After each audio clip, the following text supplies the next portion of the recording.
typical week for me had to be structured, and I had to be intentional.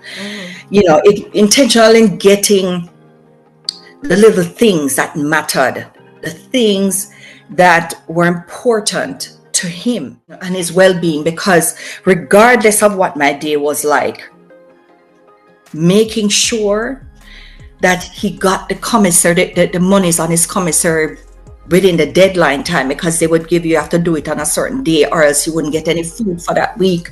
I had to make sure that I would get home at a certain time and be or if I wasn't even home, I was in a convenient place where I could receive his phone calls, because I didn't want to miss it.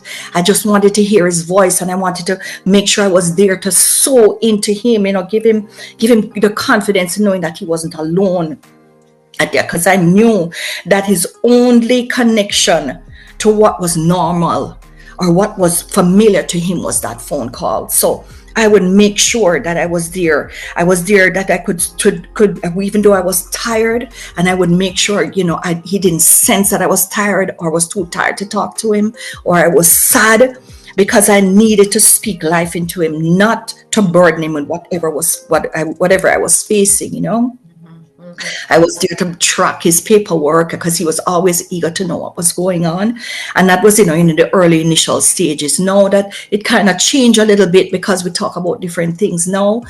But he, because I realized that he has matured so much now. But in the initial stages, those were the things that I had to do to keep him. Because, caregiving, it changes as time goes by. We're dealing with 14 years. Mm-hmm. So our 14 and a half is almost 15.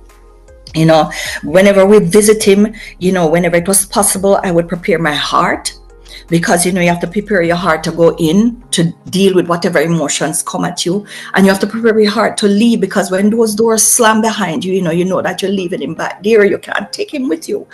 And so it tears you apart. So you have to prepare yourselves, because you have to go out and face life.